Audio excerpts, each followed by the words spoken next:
the party master on Up and Go, The Bridge, 99 FM. Look at it, it's now 10 minutes after the hour of 7 o'clock. Time now for our headlines across the bridge. That is where we're at right now. And first of all, we take a look at what's coming through from the Jamaica Gleaner here in Jamaica. 16-year-old girl, victim of bizarre murder. A 16-year-old girl who was slain in bizarre circumstances at her home was among 12 persons killed over 24 hours on the weekend in a psychological blow to the states of emergency SOEs imposed 9 days ago to rein in runaway murders. 5 of the dozen murders occurred in 3 of the 7 police divisions in which the security measure was activated, amid killings that are 10% higher year on year. Among the deceased were 2 unidentified men in St. Mary, but the death of Sarika Picard at her Lincoln Road home in East Kingston stands out for the sheer shock and scale of domestic violence, which was followed by a running gun battle in which 2 policemen and a bystander were shot and injured. The Convent of Mercy Alpha High Schooler was playing Ludo with her best friend when it was alleged that her granduncle approached her and shot her several times, hitting her in the head, left arm, and upper body. 46-year-old Glenford Henry is wanted by the police in connection with the crime. According to reports, less than 5 minutes after carrying out this attack, Henry allegedly attempted to escape on foot when he was challenged by members of the Jamaica Constabulary Force. A firefight ensued in the vicinity of Camperdown Road. And from the Jamaica Observer newspaper, go after the powerful behind criminal networks, says JFJ to the government. Jamaicans for Justice, JFJ, says it remains opposed to the government's imposition of states of emergencies as a sustainable crime-fighting strategy.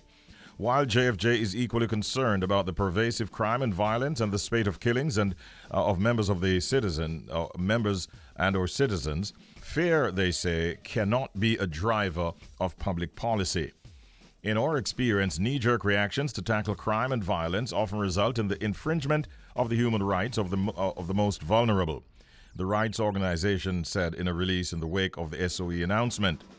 The organization therefore supports and calls for sustained, legitimate crime-fighting strategies that will keep all Jamaicans safe, strategies that will both prevent the commission of crime and those that will see perpetrators brought to justice. And we go further afield in the Caribbean region at this time. Barbados is where we're headed. Motley makes a republic of Little England. Now, Little England, as Barbados is often known, will swap Queen Elizabeth for Dame Sandra this month when the Caribbean nation becomes a republic under a homegrown head of state. It marks the fulfillment of a pledge last year by the Prime Minister, Mia Mottley, to give the island a Barbadian president. Sandra Mason, who as Governor General was the Queen's representative on the island, was elected in a joint sitting of the House of Assembly and Senate on the 20th of October 2020. Motley called it a seminal moment for Barbadians to claim our full destiny, the Government Information Service reported. She praised the president-elect, who was the country's first female barrister and appeal court judge, as a female role model who embodied the nation's values. After her Labour Party swept all 30 parliamentary seats and 73% of the vote in the 2018 election, Motley faced little opposition in a move to become a republic, and now she's putting that in place.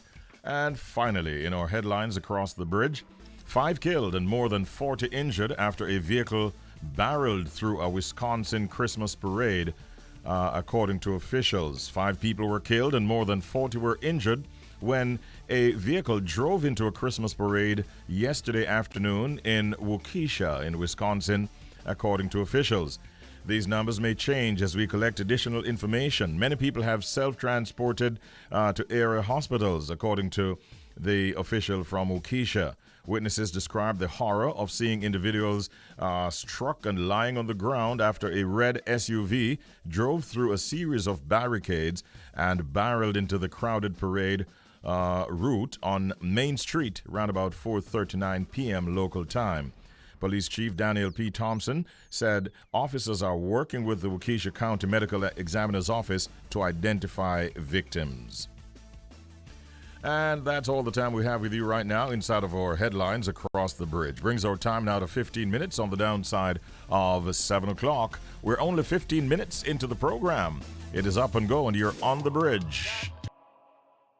And so that brings us now to WTF, What the Fact? And today we're looking at sunglasses inside of What the Fact. Sunglasses were originally designed for Chinese judges to hide their facial expressions in court. What? Today, sunglasses serve as protective eyewear, effectively preventing bright sunlight from causing discomfort or damage to our eyes. Of course, they're also a fashion accessory.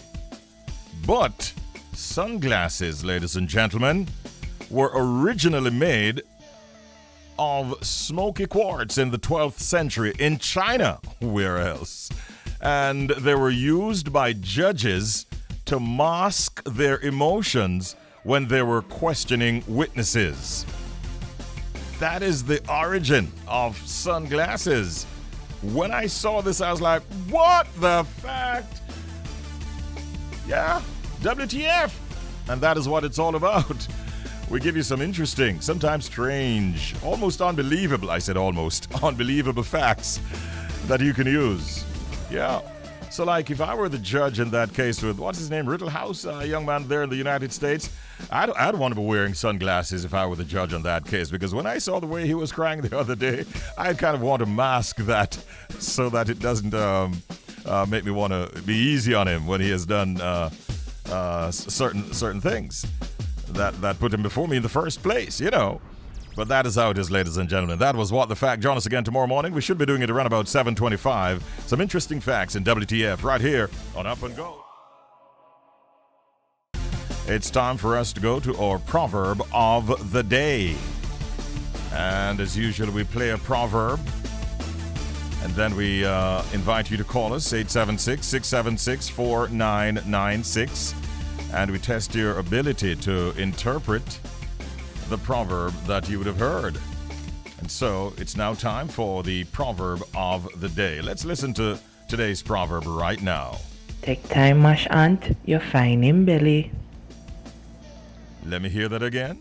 Take time, mash ant, you're fine in belly. Today's proverb says, take time, mash ant, you're fine in belly.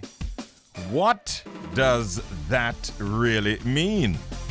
876-676-4996. We have fun at this time with our listeners, and we ask them to give us their interpretation of that proverb that you'd have heard a while ago. Let's get our first caller. Good morning, you're on the air. Welcome to Up and Go. How you doing? Good morning. Good morning. Yes, morning. Morning, sir. How you doing today? I'm doing fine. Okay, who's calling? I'm Siobhan. Siobhan. All right, Siobhan, where are you right now, my brother? I'm in Rollington Town. Rollington Town. That would be Kingston 3. Would that be correct? No, Kingston 2. Kingston 2. All right. I should have said, when I said Kingston 3, I should have said plus or minus 1. And then I'd be correct. You know what I mean? Anyhow, Siobhan, thank you so much. And we wanted to ask you whether or not you could give us your interpretation of the proverb for today, which says, take time, mash ant, you're fine in belly. Okay, I think that proverb means if you take the time to know someone, you know what's in their heart. That is how you interpret that? Right. The proverb says, take time, mash ant, you're fine in belly. First of all, Siobhan, the official translation is, take time in killing an ant, you will find his belly. Okay? Right. That is the official translation. Now, let me see how your explanation matches up to what is regarded as the official explanation or meaning. What that proverb is saying, whenever you hear it, take time, mash ant, you're fine in belly, it really means don't jump into personal relationships or business deals without performing appropriate investigation, and all answers will become clear. That is the official explanation. Thank you for your participation, Siobhan. I wish you a great day today. Okay, thank you. And thanks for listening. Always good to hear from our listeners. Take care, Siobhan. Right now, that brings our time to 11 minutes before the hour of 8 o'clock. Siobhan participated in our proverb of the day. You can do likewise tomorrow. Now, this Thursday coming, November 25, will be recognized as International Day for the Elimination of Violence Against Women, IDEVAW. This year's theme is Orange the World, Fund, Respond, Prevent, End Violence Against Women Now. We understand the day is dedicated to shining a light on the issues that women and young girls face due to violence and abuse. And we have joining us at this time the Policy and Advocacy Officer at the Jamaica Aids Support for Life. Our guest at this time, Mr. Patrick Lalor. Good morning, Patrick. Welcome to the program. How are you doing? Good morning. I'm doing very well, thank you. Good morning to your listeners, and thank you for having me. Thank you for joining us, Patrick. Please tell us off the bat a little bit more about the International Day for the Elimination of Violence Against Women. IDEVAW, which is the acronym for International Day for the Elimination of Violence Against Women and Girls, of course, is celebrated worldwide. Mm-hmm. It's celebrated worldwide on November 25th each year, and this is a day when we not only remember those who we have lost as a result of violence, but we amplify the call to perpetrators to stop perpetrating violence, the call to enablers who are aware that this is happening and do nothing about it, the call to policymakers who need to strengthen laws that are in place to prevent violence against women and girls, and the call to communities and Jamaicans in general to stand up to end this scourge against our women. So this year, as you have articulated earlier, we'll be celebrating under the theme, and the substance of it is a call to end violence against women now. Jamaica Aids Support for Life has been a part of this. We have been celebrating this with a big road march for the past 8 years. Mm-hmm. This would be our 8th staging of the event. But of course, as you can imagine, last year we were unable to have the physical march, which we normally march through halfway tree to Emancipation Park, where we culminate with a big concert. We were not able to have it last year, and we again will not be able to have it this year, but we will still be having small pockets of events across the island, and also a big virtual event on the night of November 25th. All right, so you're not allowing COVID-19 and the pandemic to stop you from highlighting and putting on activities on this very special day. Are there any other ways that you plan to celebrate outside of the virtual meeting that you mentioned and so on? Anything else that will be happening that you want to share? Yes, we will be having a town choir, a car which will be wrapped with the messages that we'd normally have people walking with placards with the messages.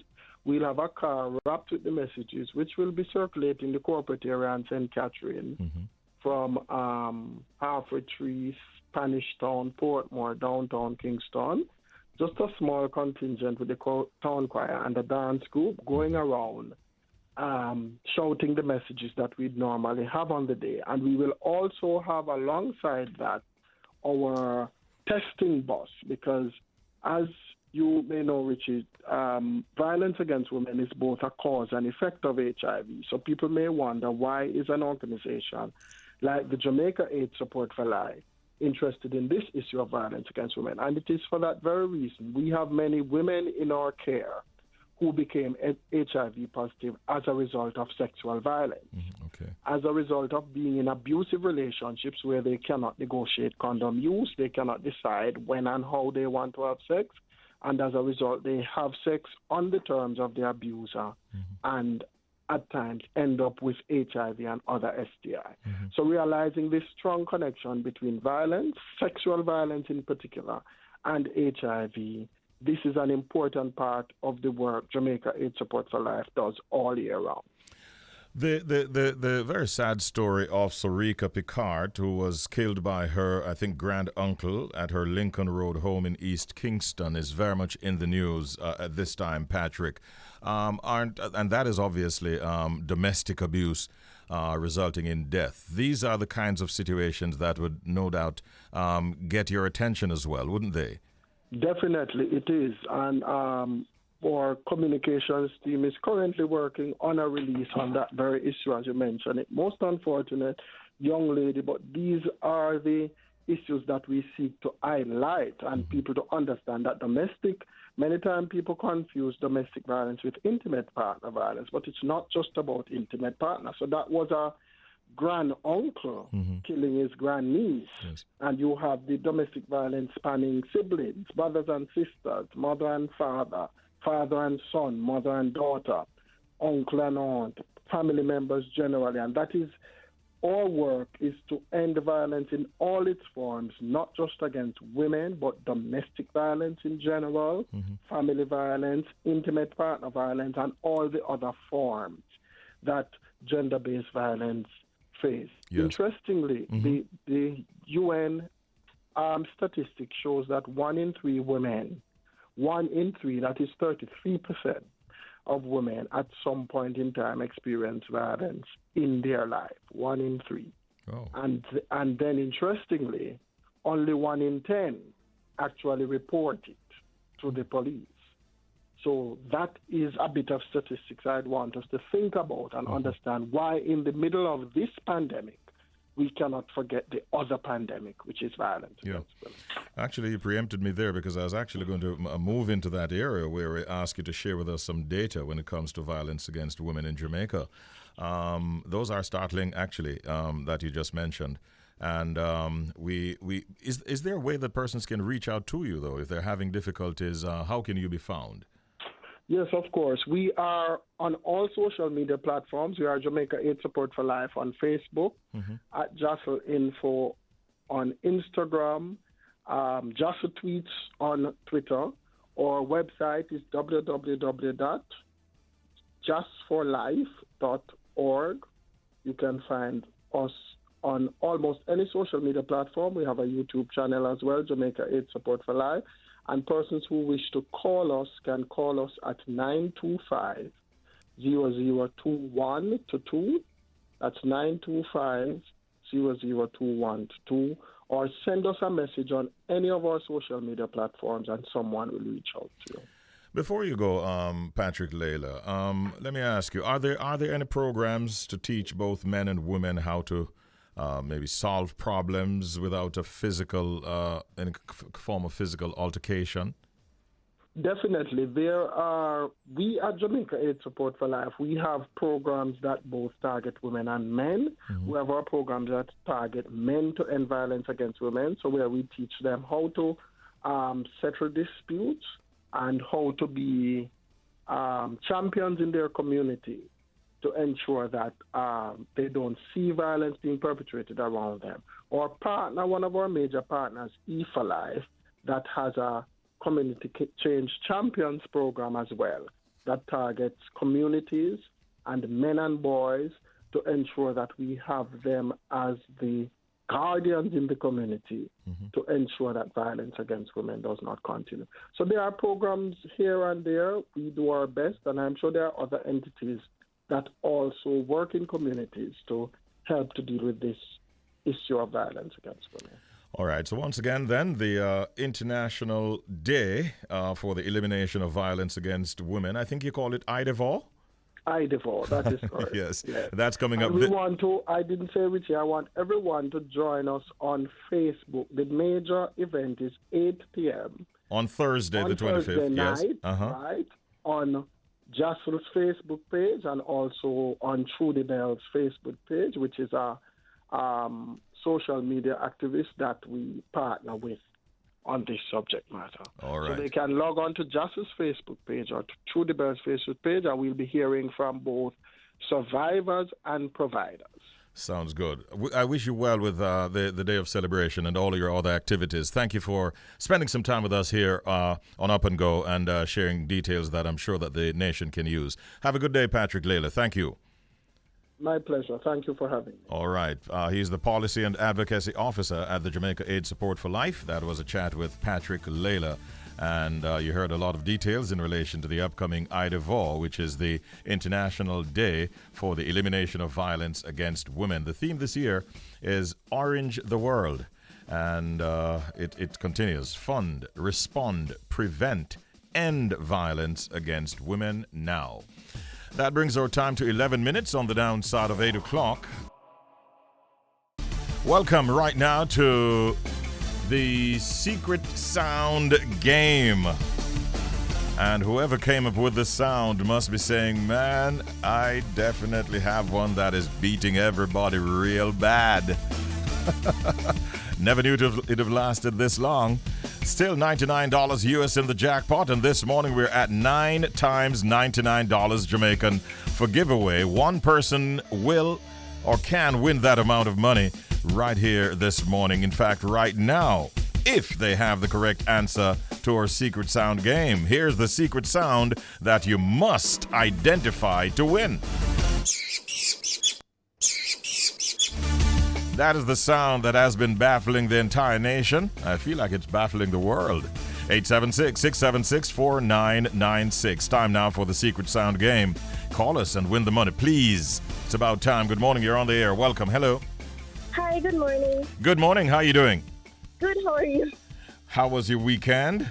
It was good. All right. Very good. How was yours? Mine was really good too.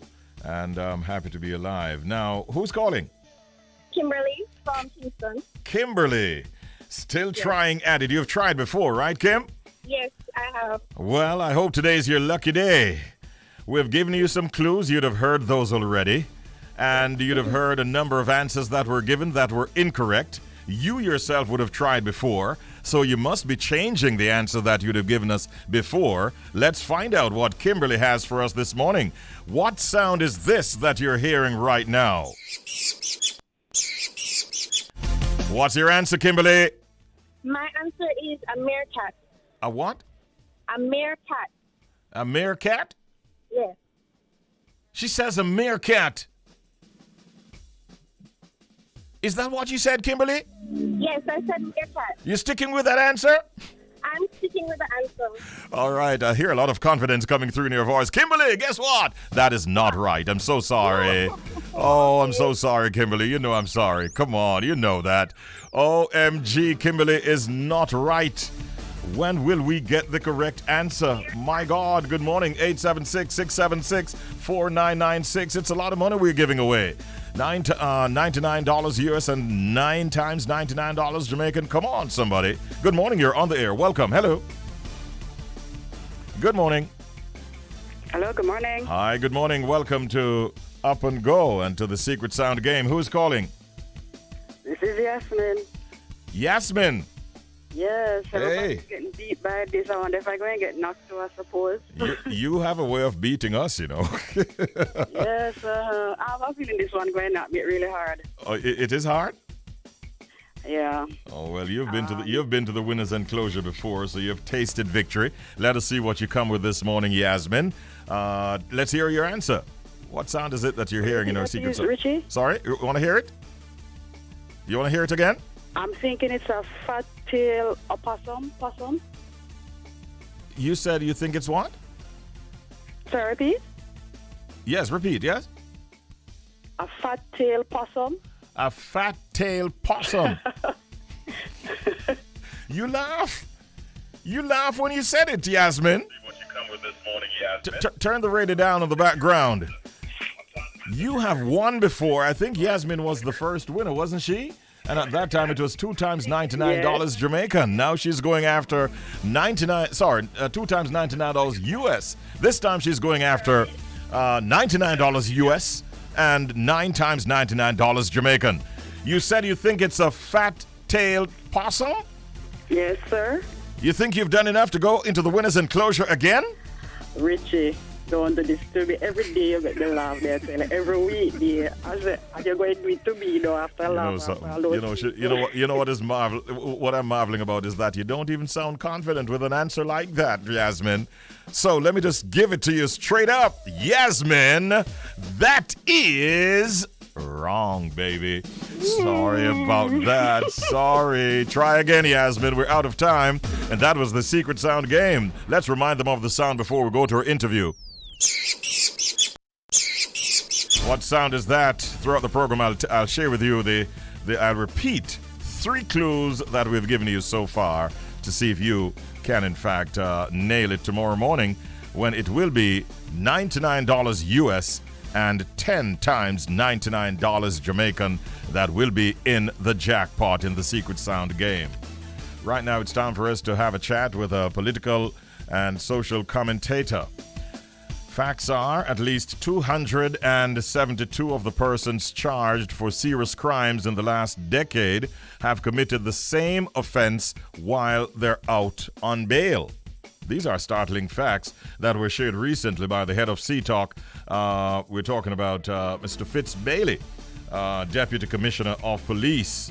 And he went on to point out that sexual intercourse with a minor, rape, and grievous sexual assault, they actually top the list of the most common cases for which bail has been granted by the Home Circuit Court between 2018 and 2020. While he said gun crimes and assault at common law accounted for the most cases for which bail has been granted in the High Court for the same period. There are a lot of facts that Deputy Commissioner Fitz Bailey put forward, but some of these are quite startling. I have with us at this time social and political commentator Kevin Obrien Chang, who will engage in a discussion on this matter. Good morning, Kevin. How are you doing? How are you, Richie? I'm doing well, my brother. How about yourself? Well, giving thanks. Still alive? Yes. So giving thanks. Give thanks, Kevin. Thank you. Always a pleasure to talk with you. Are you surprised, Kevin, at those facts that I shared a while ago as put forward by DCP Bailey? No, Richie. If you follow the Jamaica news, it's on a regular basis. Mm-hmm. Even for murder. Remember Dexter Pottinger, when he was murdered, right? Yes. The man who murdered him was on bail for killing a woman. Mm-hmm. And he has actually been sentenced since then. So we have seen cases of people out on bail for murder, committed murder. There's one in Ocho where a man stabbed a woman 16 times, killed her in the market, and got bail and back in the market. We have crazy bail laws. And what is worse is every time you hear a debate about strengthening the bail laws, you have certain lawyers pop up.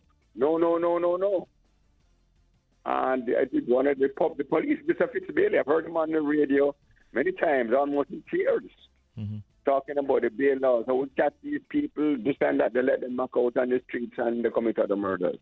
The police know it's a problem. They've been pleading with the politicians for decades.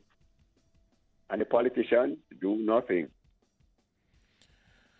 So you think then, Kevin, that it is high time that the courts sort of reconsider who they're granting bail, especially because we're having such severe crimes being committed? And how can they go about that?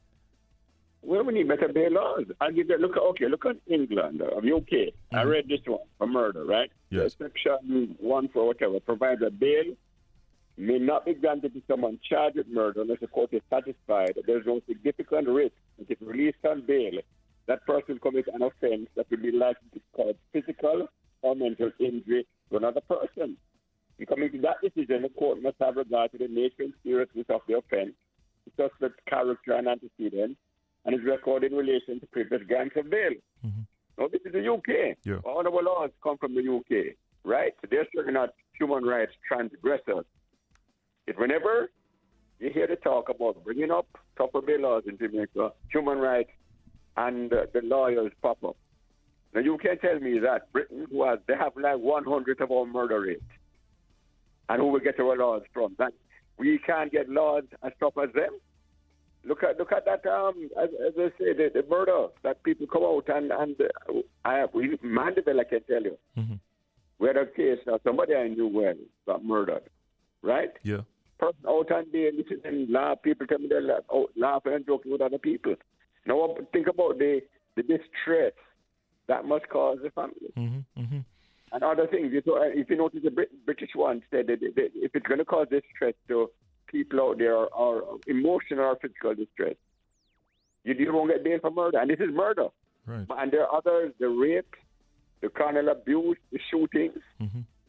That rule, I mean, we have a consider our murder rate. That rule, as far as I'm concerned, should apply to anyone with that class of offenses. And there's a famous case. I can't forget. There's a famous case that I read about it. A man was charged for murder, granted bail, absconded overseas, got caught, brought back, granted bail again, wrote bail, granted bail again, wrote bail again, granted bail again. I've known of an individual who seemed to, every time that he's out of prison, it's almost as if he's doing things to get back into prison at some point. We've known of situations like that. But I've also heard, like you, DCP Bailey, and other police officers bemoaning the fact that the bail laws need to be revised. To the best of your knowledge, Kevin, is anything being done? Are the politicians moving in that direction as far as you know? Well, we hear talk. It's the trouble in Jamaica, Richie. We only hear talk. And some tougher bail laws are coming. They had this crime management oversight committee, because remember this last year, this big talk about all the JP and PNC and PSOJ, all that last year, August. Finally, everybody on board, the teachers, the church, everybody signed on. We're going to get tougher bail laws was one of the things. We have heard nothing more. And this is the frustration with the people. But when they see the state of emergency, you hear some upper class people, it's too strict. The people want it, all the poor consistently, because nothing is being done. At least the state of emergency has cut murder the 2 times it's been done. And it maybe, it's not the only thing, and other things can be done. At least this one we know works. The people support it. Because other things that should be done, like the bail laws and such, nothing happened. 30 years. Jamaica's had, over that period, the highest murder rate in the world, right? Consistently. And the people want to feel safe, and the politicians will not make them feel safe. And then don't forget the state of emergency, which worked in 2010 and 2018 to cut murders. All these upper class and human rights people are saying no, on the opposition. Well, all I can say on the woman is stay firm, because if people want to feel safe, the state of emergency makes them feel safer, but it's not enough, obviously. Things like bail laws and all that need to be changed also. Yeah. Yes, people are right that state of emergency cannot be the only tool. But why are the other tools not being put in place? Why can't these politicians, Mr. Holness, promise we could keep our windows open? Well, we still can't keep our windows open. Yes, state of emergency, and they stand firm with that, Mr. Holness. But we give us other things like better bail laws. This is the crime of the people. You talk to anybody on the street, they want not only tougher bail laws, but tougher sentencing for gun crimes and injuries and murders and rape, those kind of things. It's time. You talk to people. The time has come. Do you get a sense that the lack of space in lockups might be in any way influencing some of these bail decisions that are granted? That's the thing, Richard. Jamaica has one of the lowest for our murder rate. Our imprisonment rate is very, very low, 150 per 100,000. That's the same rate Britain has. When they have 100 of our murder rate. If we need to make space, we make space, because you have to listen. If murder's gone up from 400, I came out of Jamaica from school, 89, 400 murders, went up to 1,600, right? Yeah. You must have more people locked up. You mean to tell me you can't increase your prison space? How can that make sense? Well, remember that you have a soaring crime rate, you must be catching more criminals, right? And you make sure you have space to put them. It's only common sense. Well, remember that the offer by Britain was refused years ago. That's different. That context is different. That one is Britain. These colonialists, they own education for prison. We can build our prisons. They should be offering us education. So I very well understood the emotional anger at that one. At that time. They left the slaves, the freedom, but left them with no education. Yeah. They owe us education of all what those people should have been. So they owe us education, and people feel that. And here they're offering us prison. Let us build our own prison. You give us some schools. But we do need more prisons, that's for sure. Yes. When these repeat offenders go before the judges, do you get a sense that they are sometimes treated, given even harsher punishment because of the fact that they are repeat offenders? Or you don't see that happening? You talk to any policeman, right?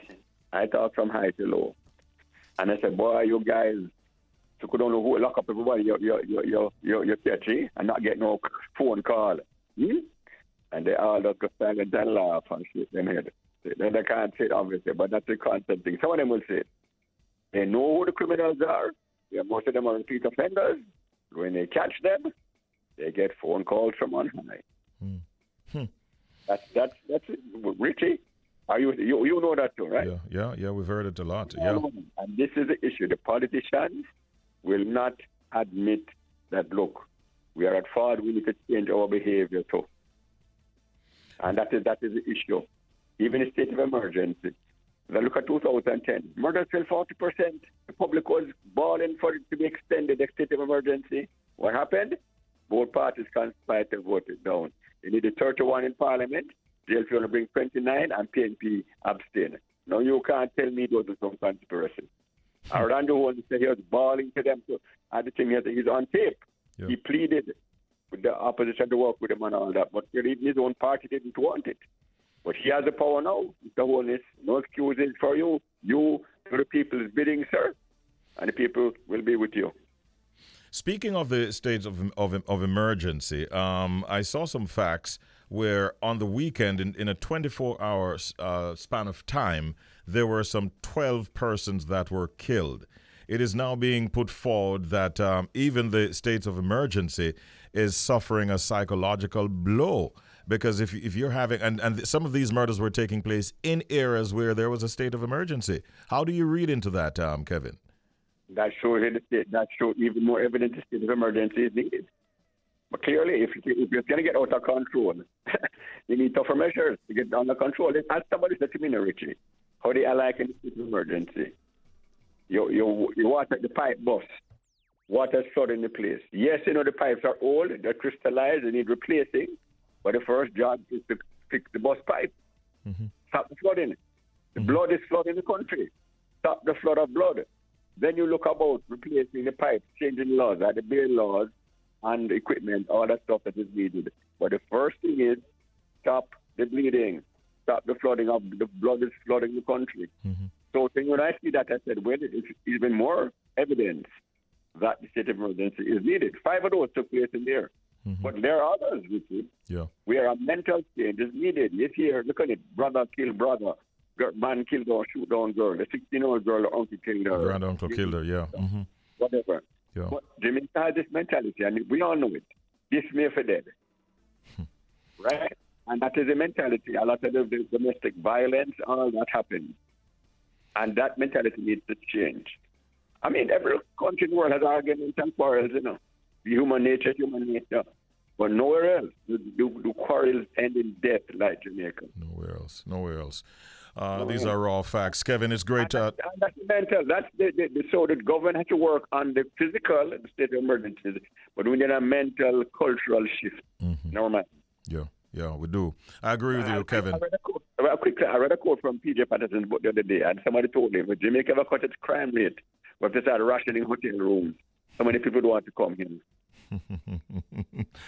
That's taken from one of his books, PJ's books? Yeah, his biography was reading it, and he said somebody abroad told him, one of the other Caribbean countries, man, if you guys ever cut crime, you'd have to ration the hotel rooms. So many people don't want to come to Jamaica. Yeah. Wow. True what, when you get right down to it. Thank you, Kevin. Great talking with you in this segment. Take care. Have a good day. Look forward to talking to you again soon. Thanks much. Cool. All right. All the best. Kevin Obrien Chang, social and political commentator, here with us on Up and Go on the Bridge 99 FM. News had broken that the former Minister of Education, Ruel Reid, and former principal of Jamaica College was supposed to be getting a very handsome pay check, and one newspaper carried it with an estimate of approximately 100 million Jamaican dollars.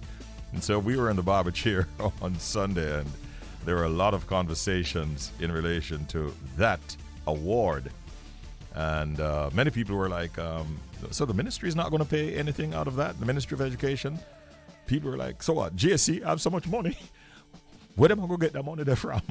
$100 million is what one newspaper, very popular newspaper, carried as the approximate figure. Well, by the later on in the afternoon, the chairman of the Jamaica College Board of Management, Mr. Michael Bernard, sent us a release, and he says, and I quote, "Please be advised that the report in the Gleaner of Sunday, November 21, 2021, relating to the agreement that led to the resignation of Mr. Reid is grossly incorrect, untrue, and misleading in every material respect." He says in the note, "What is true is that Mr. Reid has resigned and Jamaica College is moving on with its march of excellence, having in the last 5 years under the leadership of Wayne Robinson increased the percentage of boys passing at least 5 subjects, including math and English, from 58% to 85%. So that is what Michael Bernard, in his capacity as chairman of Jamaica College Board of Management, would prefer for us to be talking about. The fact that under this current acting principal, Wayne Robinson, JC has increased the percentage of boys who are passing at least 5 subjects, including math and English, from 58% to 85%. All right? So you might want to focus more on that than as he says, the misleading information about the $100 million pay pack. He didn't go on. We were hoping that he would have gone on to say, well, in fact, it's not $100 million. It's more like, I don't know, would it be 99 or 50 or 40? People want to know. Will we get that information? I don't know, but we'll keep our ears open, that's for sure. Another thing that persons were talking about, a lot of politics was being discussed in the barbershop, and they were talking about different governments through the years, both the PNP and the JLP, and one person said, you know, our politicians treat siphoning off of funds like you know what them say, like how the angels say, and so he says that is how they treat the money management situation. And so, like, what's the matter? What's all this excitement about? A couple of ladies are in the news, popular females out of Jamaica. Samantha J. You remember Samantha J? She had a song called Hey Yo Girl, Tight Up Skirt. Yeah, she's actually coming back out with a new song. It's called Big Fat Benz, and it's produced by Anchor Music Group. And we look forward to seeing what that one will do for Samantha J. You remember she was actually attacked by her own dog and bitten up some time ago, but she has put that now behind her. And she was actually calling and hoping that they wouldn't put away the dog that bit her at the time. Nonetheless, she's back in the work mode, and you can look out for her new song, Big Fat Benz, coming out soon. Shansia, who was hospitalized recently, wants to thank her loyal fans who have been keeping tabs to ensure that she's recovering so that she can return to her music scene. Last week, she caused concern when Shansia posted that she was hospitalized and had to cancel several important performances. And she's now back. She says, good morning. I'm back up. And all my babies, I thank you for your prayers. And she says she's feeling much better. And she's sending lots of love to all of her Shenyangs and so on. So big up Shensia, and hope that you got some rest and that you're well on your way to full recovery. Spice is also in the news. Now she has been confirmed as the headline act for Pride, the LGBTQ festival for next year in the year 2022. And she's been getting a lot of flack from members of the dance hall fraternity. People like Foota Hype and Tony Mataron, and Sizzla has lent his voice to that situation, and others, as a matter of fact. But Spice is not rolling over and playing dead. She's fighting back. Maybe she's in the back of her head saying Scandi. I don't know. But in relation to Foota Hype, who is leading the charge, it would appear, Spice says, and I quote, "Miss Sisse, ya try hard for bring me down, but study my history. Welcome to the club. Let me pause my rice and peas." I suspect she was putting this post out during Sunday dinner. Then Spice, you really a take on football when you eat your Sunday rice and peas. She says, "Let me pause me rice and peas. You are clout chase after me because you well want boss your YouTube channel and you draw off a throwback. So come Doreen, son, make we reason with them. Throwback, yeah." She says, she basically is just taking on. I'm not even going too further into that story. But Spice is hitting back. And up to now, she has shown no inclination or indication that she is even considering canceling that. I suspect the deposit is already in her account, and knowing her, I call her a serial entrepreneur. Maybe those monies have been invested already. So, I don't know. It looks like Spice is definitely on her way to the Pride Festival in Toronto next year. Right now, we're going off into our next interview segment, and we have with us two individuals who will be joining us. Rohan Facey is an author who was awarded Best Overall Writer for 2021. And we have Mellisa McKenzie, a teacher for over 18 years, who was also awarded the Most Outstanding Writer at the Jamaica Creative Writing Competition and Exhibition Awards. That ceremony that was held on Saturday afternoon, put on by the Jamaica Cultural Development Commission. I'd like to say to Rohan and Mellisa, first of all, good morning and congratulations. Good morning, Richie B. Thank you. Good morning, Richie B, and thanks so much. And thank you both for joining me at this time. You have done some good works, and those works have been recognized. Congratulations again. Miss McKenzie, what can you tell us about the Jamaica Creative Writing Competition and also the Exhibition Awards ceremony?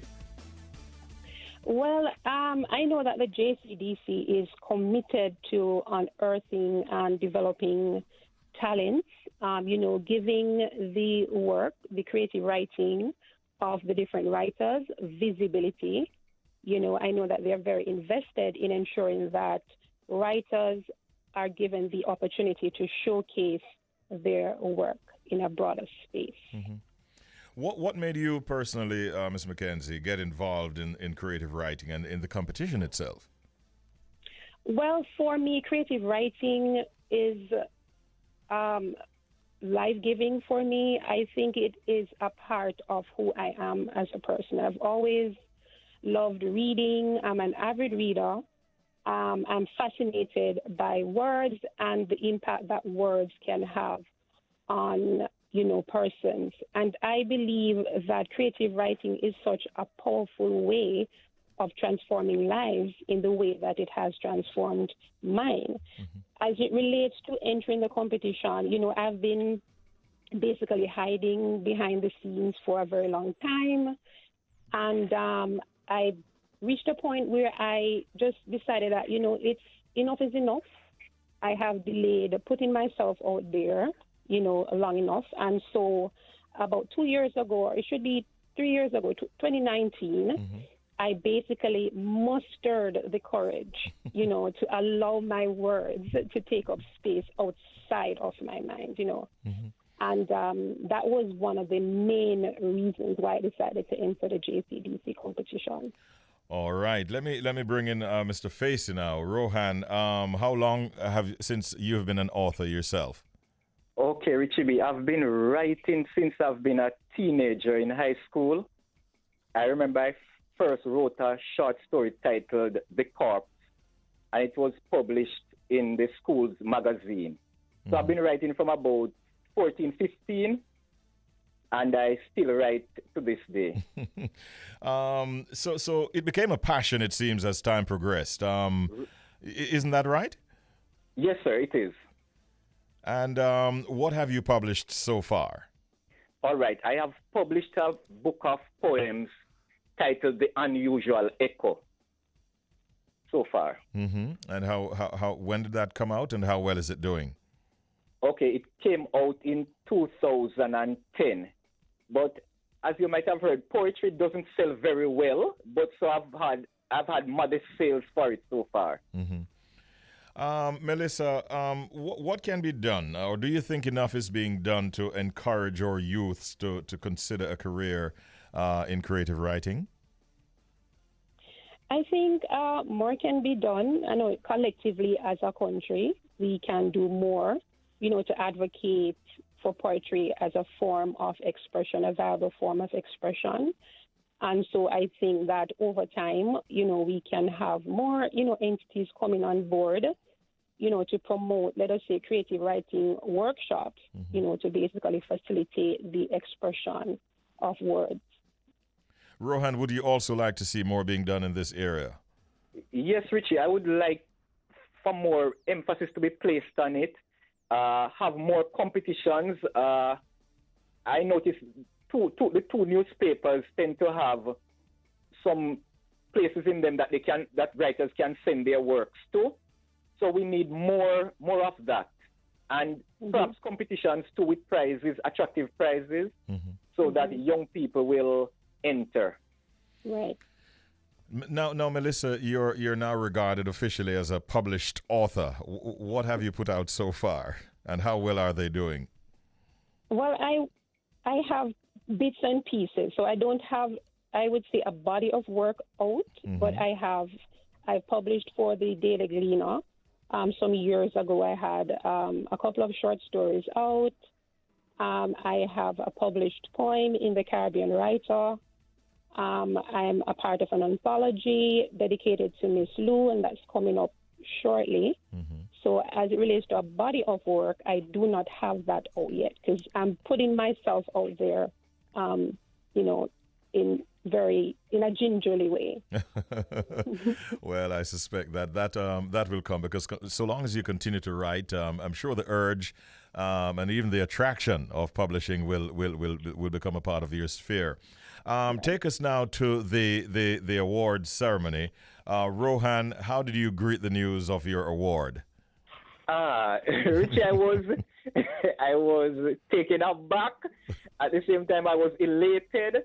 I didn't know that I would have won it twice. This is my second time winning the best overall writer prize. Congratulations, man. Yes. So it came as a surprise this time, you said? Yes, it came as a surprise because I wasn't expecting to win, 2 years straight, so to speak. So I thought that, somebody else might be the top person this time. But it was right back, Yes. right back, as they say, right back in your lap. Now, Yes. This no doubt is going to encourage you to do a lot more, wouldn't you say that? Certainly. I want to write on a higher level, Richie. I even want to go into songwriting, writing novels, or even film scripts. Oh, fantastic, fantastic. Well, I wish you well in those endeavors. Mellisa, how about you? How excited are you to have won this award, and what has it done to you, having won? Well, mixed feelings. I am definitely happy. It's also nerve-wracking, humbled, validated, and motivated. I would not have expected to place, coming second overall. That was not something that I was really looking for. This is my second year entering the competition. When I entered this year, I had personal reasons because I would have been going through a particular difficulty. And entering the competition was my way of, persevering in the face of that particular difficulty that I would have been going through. And so it was kind of a victory for me, to know that, okay, I would have been going through that struggle and I would have, confronted the struggle through writing. And for me, it's just a win for me in that regard. Well, listen, I close where I started by saying congratulations to both of you, and we wish you all the best going forward. Thanks for your time this morning, and have a great day today. Thanks so much for having me. Great talking to both of you. Rohan Facey, an author, who was awarded Best Overall Writer. And, of course, Mellisa McKenzie, a teacher of over 18 years, was also awarded the Most Outstanding Writer at the Jamaica Creative Writing Competition and Exhibition Awards ceremony recently put on by the Jamaica Cultural Development Commission.